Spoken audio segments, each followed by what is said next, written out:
নমস্কার, আমি doctor Arnab Chattopadhyay, Asansol girls কলেজের ডিপার্টমেন্ট অফ নিউট্রিশনের।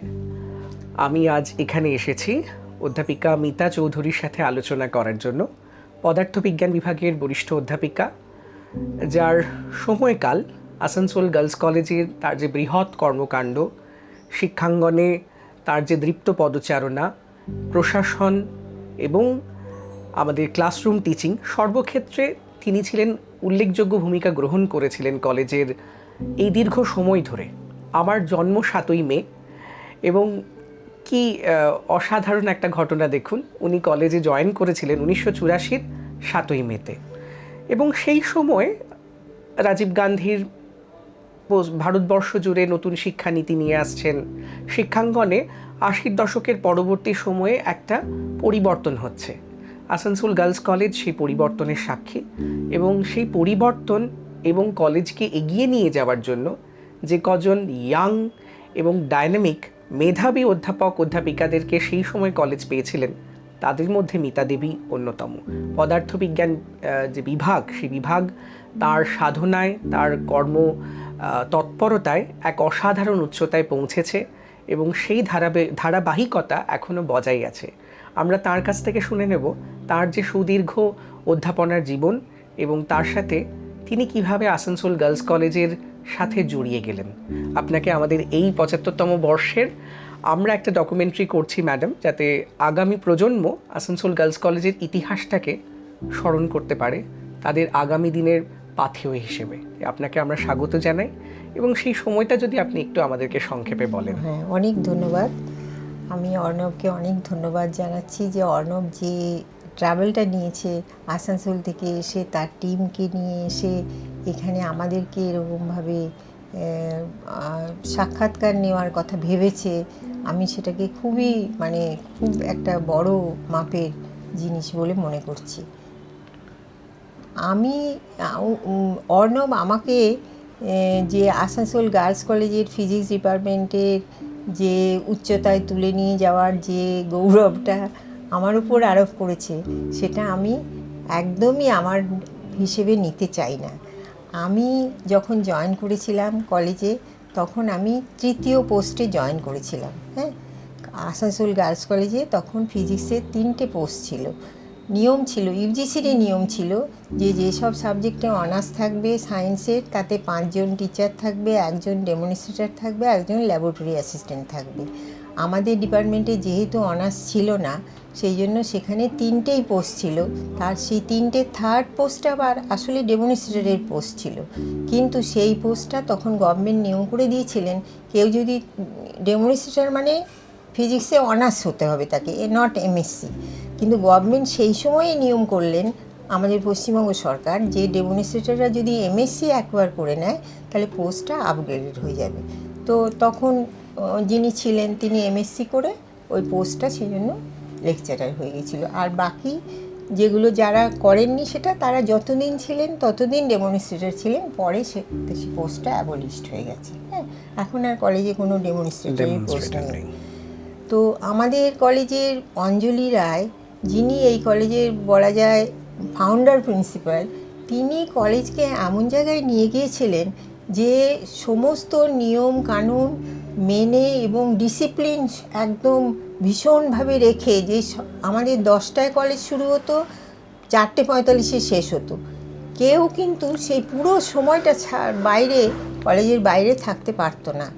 আর তখন নিয়ম ছিল যে মহিলারা, যেহেতু মেয়েদের পড়াশুনোর জন্য তো এই কলেজগুলো তৈরি হয়েছিল, মেয়েদের কলেজ, সেই জন্য তখন কিন্তু মহিলা টিচারেরই প্রাধান্য ছিল সেখানে। হ্যাঁ, এবং মহিলা টিচাররা যেহেতু তখন তো লেখাপড়া জানা মহিলা কলকাতার লোকেই বেশি হতো সেই সময়ে, মানে আর্লি 50s, মানে 50s-এ। তার ফলে কি বেশিরভাগ আমাদের কলিগরা ছিলেন কলকাতা বা অন্য দূরের কোনো জায়গার। তার ফলে তাদেরকে ওখানে থাকতে হতো এবং থাকার জন্য আমাদের ব্যবস্থা ছিল কলেজের মধ্যে যে এখন যেগুলোকে আমরা কোয়ার্টার বলি, সেই কোয়ার্টারগুলোতে আমরা মেস করে থাকতাম। একটা বড় ঘর ছিল, তাতে দুজন থাকতো, একটা ছোট ঘর ছিল, তাকে আমরা কিন্তু সব কিছু শেয়ার করে, এবং আমাদের খাওয়া দাওয়ার ব্যবস্থা ছিল, আমরা নিজেরা মেস চালাতাম। 12 জনের মেস ছিল, মাসে একবার করে বছরে 1 মাস একটা মেসের দায়িত্ব পড়তো, এবং আমরা তখন অল্প বয়সী, আমরা সেটাতেও কম্পিটিশন যে কে কত ভালো খাওয়াতে মেস পারে। চালাতে হ্যাঁ, খুবই আমরা আনন্দ করে সেখানে থাকতাম সবাই মিলেমিশে, এবং ওই ভিতরে ক্যাম্পাসের ভিতর থাকার জন্য আমাদের লাইফটা মানে জীবনটাও কলেজের সঙ্গে একদমই একীভূত ছিল। হ্যাঁ, আমরা তার আগে আমাকে একটা জিনিস উল্লেখ করতেই হবে, যে আমি 3য় পদে যেহেতু জয়েন করেছিলাম, আমার আগে কিন্তু 2জন সিনিয়র ছিলেন। একজন ছিলেন গায়ত্রী দাস, উনি বর্ধমান ইউনিভার্সিটির ফার্স্ট ব্যাচের এমএসসি, আর একজন ছিল সত্যব্রত ঘোষ। উনি খুবই সিনিয়র আসানসোলের লোক, উনি প্রেসিডেন্সি কলেজে পড়া, নিজের প্রচুর ভাবনা ছিল যন্ত্রপাতি ইত্যাদি সম্বন্ধে, এবং উনি জর্জ টেলিগ্রাফ বলে যে অর্গানাইজেশন, তার সঙ্গে ভীষণভাবে যুক্ত ছিলেন, এবং নানা রকম জিনিস বানানো এইসবে তার কাছ থেকে আমি অনেক কিছু শিখেছি। এবং এই গায়ত্রী দিয়ে আমি যে কাজটা করতে পেরেছি, সেটার তার সম্পূর্ণ অবদান আমি গায়ত্রী দিই এবং সত্যব্রতবাবুকে দিই। হ্যাঁ, সত্যব্রতবাবু অবশ্য আমার কয়েক বছর পরেই, মানে 5 বছর পরে, উনি আসলে 65 অপ্ট করেছিলেন। তখন আর কি দুরকম, সবে মাত্র এই পেনশন স্কিমটা চালু হচ্ছে, সেই জন্য তখন দুরকমের স্কিম ছিল। কেউ 65 পর্যন্ত নিতে পারতো, তাহলে কন্ট্রিবিউটরি প্রভিডেন্ট ফান্ড পাবে, আর যারা এই অর্ডিনারি প্রভিডেন্ট ফান্ড নিয়ে পেনশন নেবে, তাদের 60-এ তাদেরকে রিটায়ার করতে হবে। উনি যেহেতু 65 পর্যন্ত অপ্ট করেছিলেন, সেই জন্য আমি ওনাকে পেয়েছিলাম, এবং খুব আমার মানে ভীষণ আমি আনন্দিত ছিলাম ওদের সঙ্গে। হ্যাঁ, ওরা আমাকে প্রত্যেকটি জিনিস হাতে করে শিখিয়েছেন, কোন জিনিসটা ওনার নিজস্ব, আবার অনেক কিছু আমাদের প্র্যাকটিক্যাল বইতে যা থাকে না, ওনার নিজস্ব অনেক ভাবনা ছিল, এবং এখনও হয়তো আমাদের ডিপার্টমেন্টের আলমারিতে খুঁজে পাওয়া যাবে শিক্ষা সম্বন্ধে সত্যব্রতবাবুর প্রচুর রকমের ভাবনা ছিল।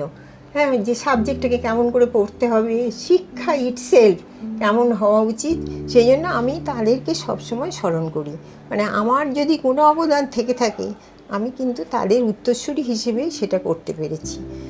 পরবর্তীকালে তারা যখন ছিলেন না, আমি যখন ডিপার্টমেন্টের হেড ছিলাম, তখন সমস্ত কিছু ডিসিশান নেওয়া, তারপরে আমাদের ডিপার্টমেন্টে কোনো মানে হিসেব নিকেশ রাখার রোগ ছিল না, কন্টিনজেন্সির হিসেব ইত্যাদি সবই আমাদের রাখতে হতো। সেগুলো কিভাবে রাখতে হবে, কিভাবে করলে উচিত হবে, সেগুলো সবই আমি গায়ত্রীদির কাছে শিখেছি। গায়ত্রীদি খুবই মানে মেটিকিউলাসলি আর খুব পার্টিকুলার ছিলেন এইসব ব্যাপারে, আর নিজেদের কাজের ব্যাপারে তারা এত সিনসিয়ার ছিলেন, সেটা বলার কথা নয়। মানে ভাবতেও পারতেন না যে আমি 10 মিনিট পরে এখান থেকে চলে যাব, আমার বাস ধরতে। উনি কিন্তু বাঁকুড়ার বাড়ি, বাবা অসুস্থ ছিলেন বলে বাঁকুড়ায় যেতেন উইকেন্ডে, কিন্তু কখনো তিনি আগে চলে যাব এটা ভাবতেন না। তো এরকম একটা পরিবেশ আমি আসানসোল গার্লস কলেজে গিয়ে পেয়েছিলাম। হ্যাঁ, যখন আমি দেখেছি সব ডিপার্টমেন্টে, আমার ডিপার্টমেন্টের কথাটা আমি বলছি, কিন্তু সব ডিপার্টমেন্টে এই যে মহিলারা, তাদের বেশিরভাগেরই নিজেদের কোনো ব্যক্তিগত জীবন সেই হিসেবে ছিল না, মানে আনম্যারিড ছিলেন সবাই, ওখানে থাকতেন, এবং উইকেন্ডে বা 2 সপ্তাহে একবার হয়তো কলকাতায় আসতেন বা যার যেখানে বাড়ি যেতেন, কিন্তু তারা হোলি ডিভোটেড ছিলেন কলেজের প্রতি। সেই জন্যই কিন্তু আমরা শিখতে পেরেছি এগুলো। আমি যদি এমন একটা ভীষণ পরিবেশে গিয়ে পড়তাম যেখানে যা খুশি করা যায়, তাহলে নিশ্চয়ই আমিও একটু একটু সেগুলো করতে শিখতাম, তাই না? তো আমার সমস্ত মানে আমি এটা দিই, অবদানটা হচ্ছে আমার পূর্বসূরিদের। আর একটা কথা আমি আসানসোল গার্লস কলেজ সম্বন্ধে বলবো। আসানসোল গার্লস কলেজের একটা প্রচলিত নাম অনেক আগে ছিল মণিমালা গার্লস কলেজ। তার কারণ হচ্ছে মণিমালা স্কুলটা তো ওখানে খুব ভালো নামি স্কুল ছিল। সেই স্কুলের বিল্ডিংয়ে বোধহয় ওটা কিছুদিন হয়েছিল প্রথম যখন হয়, সেই জন্য আমি পুরনো প্যাকটা ডিপার্টমেন্টে দেখেছি যে মণিমালা গার্লস কলেজ লেখা, কিছুদিন তার নাম ছিল। তো আমরা কিন্তু অনেক দূর থেকেও সেই মণিমালা গার্লস কলেজের নাম জানতাম যে ওই কলেজটা খুব ভালো। তো আমি যখন আসানসোল গার্লস কলেজে চাকরি পেয়েছিলাম, সেটা এত দূরে বলে আমার কিন্তু একটুও খারাপ লাগেনি, কারণ আমার মনে হয়েছিল আমি একটা ভালো কলেজে চাকরি পাচ্ছি। তো আমি গিয়ে সেখানে জয়েন করার পর দেখেছি সত্যিই সেটা খুব ভালো।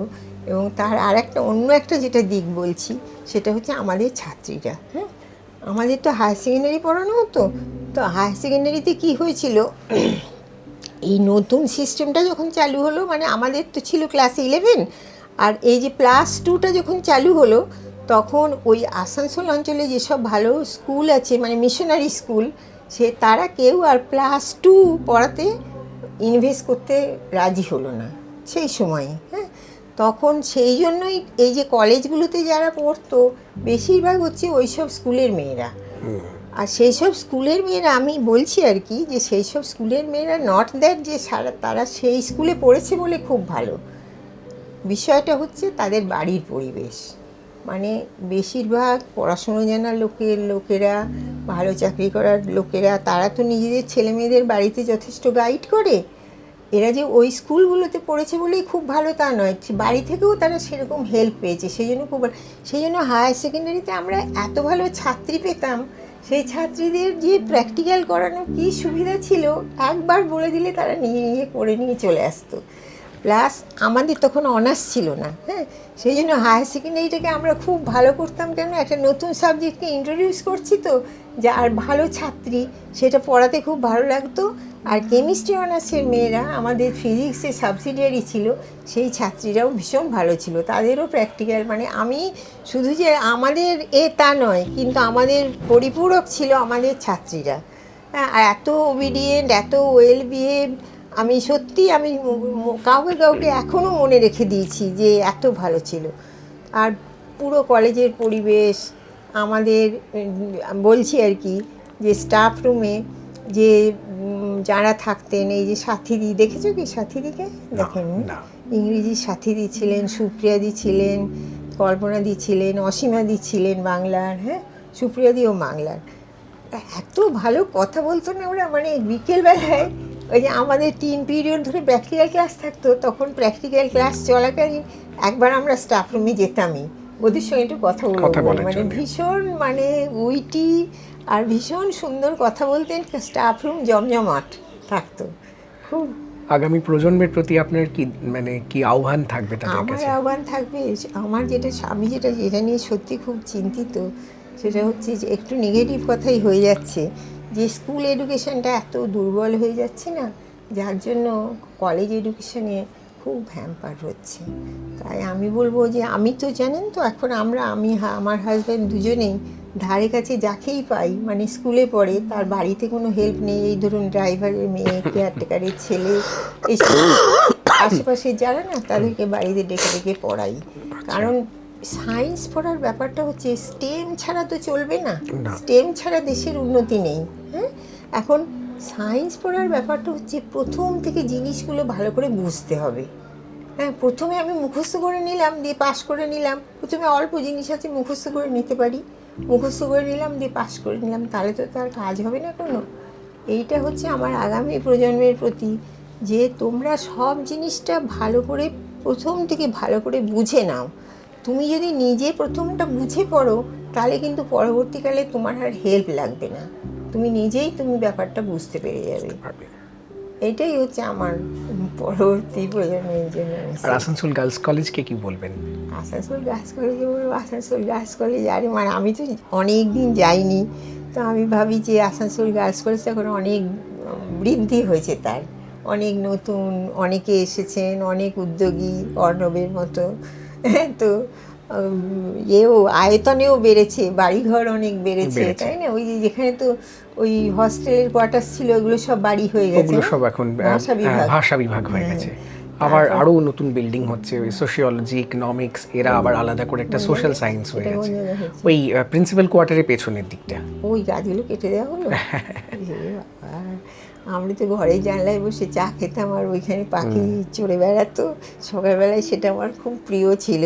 মানে আমার যে হস্টেল না, তখন কোয়ার্টার হয়ে গেছে, কোয়ার্টারে ওই জানলায় বসে সকালবেলায় চা খেতাম, আর ওইখানে সব ওই যে পাখিগুলো একটু লুকিয়ে লুকিয়ে থাকে না, হাঁড়ি চাচা, ওরা ওই সব হেঁটে হেঁটে বেড়াতো।